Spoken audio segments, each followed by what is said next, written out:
Ciao amici, mio zio, da parte di mia madre, è un chimico greco. Ama passare il tempo nel suo laboratorio all'università dove lavora con sostanze chimiche e inventa vari tipi di equazioni e formule che, purtroppo, non sarò mai in grado di capire.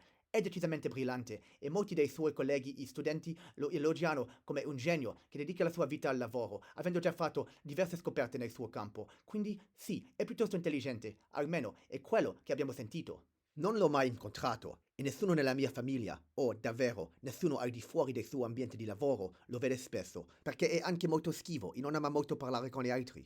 I suoi colleghi lo conoscono come un idiotikos haraktiras, cioè un carattere, o haraktiras in greco, che è molto idiotikos, ovvero privato. È vero, anche se in italiano potrebbe suonare strano sentire che una persona possa essere sia un genio che idiotikos, dato il significato moderno della parola, in greco l'aggettivo idiotikos, antenato del termine italiano, ha spesso una connotazione molto diversa.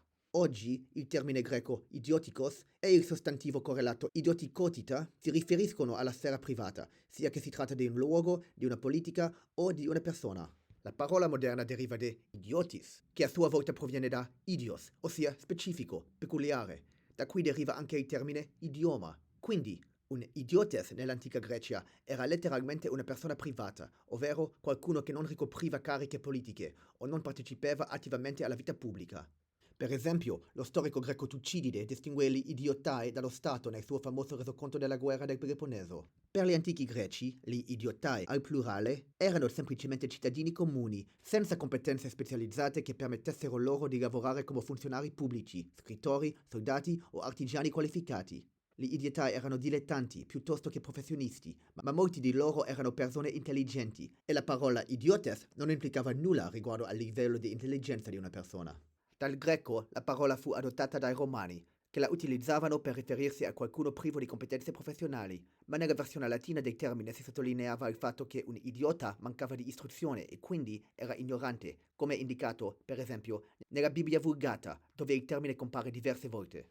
Col tempo, il termine assunse una connotazione ancora più negativa e nel Medioevo aveva già acquisito il significato moderno. Alla fine, dal latino, la parola è entrata nelle lingue moderne, tra cui l'italiano e molte altre, non solo nelle lingue romanze, ma anche in lingue che non discendono direttamente dal latino, come il tedesco e il russo.